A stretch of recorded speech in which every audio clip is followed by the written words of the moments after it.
আমি খুবই সহজ পদ্ধতিতে আজকে তোমার হাতে শেয়ার করবো জাল পরোটা। আর এই পরোটাটা বানানো খুবই সহজ, মাত্র এক বটি আর কিছু পেঁয়াজ দিয়ে এই পরোটাটা বানানো যায়। আর খুবই সহজ করে বানানো যায়। যে কোনো মানুষ চাইলে এই পরোটাটা বানায় সকাল সকালে চায়ের হাতে পরিবেশন করা পারবা। আর এটা সকালে চায়ের হাতে রাখবা, খুবই ভালো হবো, ছোট থেকে সবাই পছন্দ করবো। আর এটা টিফিনেও রাখা যাবো। তো চলো দেখে নাও আমি কি কি দিয়ে বানাইছি আর কিভাবে করে বানাইছি। আশা করছি তোমরা সম্পূর্ণ ভিডিওটাই দেখবা।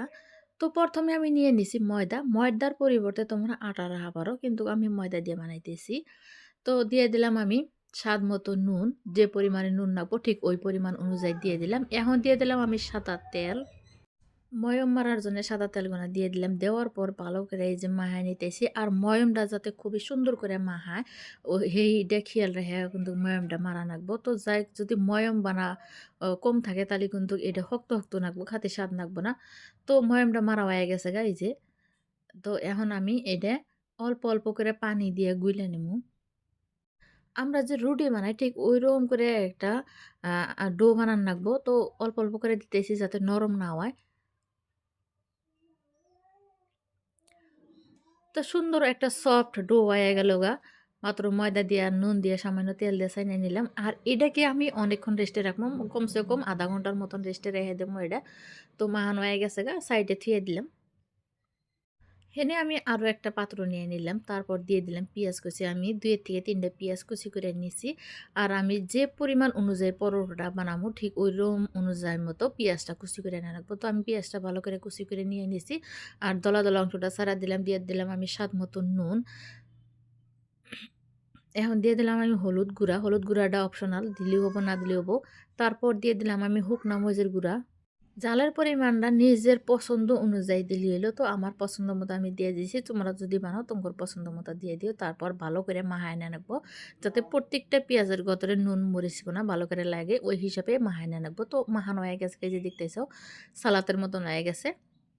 তো আমি এখন কি করতেছি, ময়দাটা যা আসলো মারা ওখান থেকে আমি 2টা ভাগে ভাগ করে নিছি। নিয়ে একটা এই যে রুটি যে বানায় না ঠিক আমি এখন কি করবো, বেলন দিয়ে রুটি বানাই নেবো। রুটিটা গোল গোল করে বানাইলে ভালো হয়। তো আমি গোল করে বানান পারি না। তো যাই হোক 4 কানি 5 কানি বানাইলে হলো। তারপর আমি কোনো একটা গোল বস্তু দিয়ে সুন্দর করে কাইটে রুটিটা গোল করে নেব।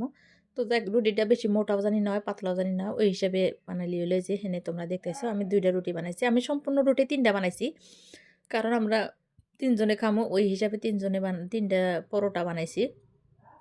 তো একটার উপরে আমি কি করলাম, ওই যে আমি যে পেঁয়াজটা নুন মরিচ দিয়ে মাখা রাখছিলাম ওই পেঁয়াজটা দিয়ে দিলাম পর্যাপ্ত পরিমাণে। দিয়ে ভালো করে হাতে টেপে টেপে একদম করে দিয়ে দিছি। তো এবার করে আমি বাকি যে কটা আছে না ঠিক ওই কটায় এরকম করে উপর দিয়ে পেঁয়াজগুনা দিয়ে দিব। তো বন্ধুরা আর একটা কথা কই, তোমরা যদি আমার এই রেসিপিটা ইউটিউবে থেকে দেখে থাকো প্লিজ একটা সাবস্ক্রাইব করে দিও। আর যদি ফেসবুকে থেকে দেখে থাকো তাহলে অবশ্যই একটা ফলো করে দিও। তারপর আমি কিছু পেঁয়াজের পাতা কুচি করে দিছি যাতে সুন্দর দেখা যায় ওই হিসাবে দিয়ে দিছি। এটা চাইলে তোমরা দেওয়া পারো না দেওয়া পারো। এখন এই যে দেখো আমি কত সুন্দর করে একটা রোল বানাই নিলাম না।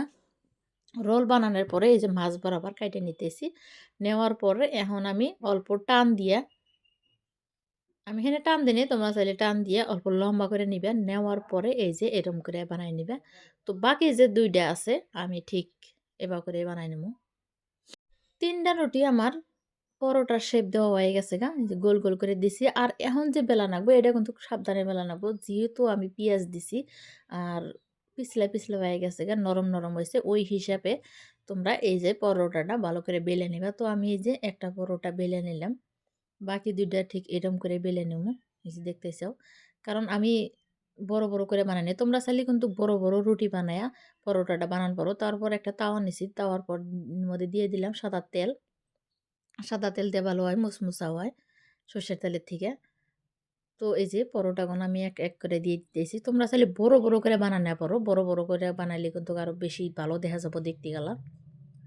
পরোটাগুলো তাওয়ায় দেওয়ার পরে আমি তাওয়ার আঁচটা কমাইয়া দিছি, যাতে পুইরা না যায়। আর অনেকক্ষণ সময় নিয়ে ভাজা নাকবো, তেকাশেন উপরে মুসমুসা হবো আর খাতেও স্বাদ নাকবো। তো এই যে উল্টায় পাল্টায় ভালো করে ভেজে নিতেছি এপিঠ ওপিঠ।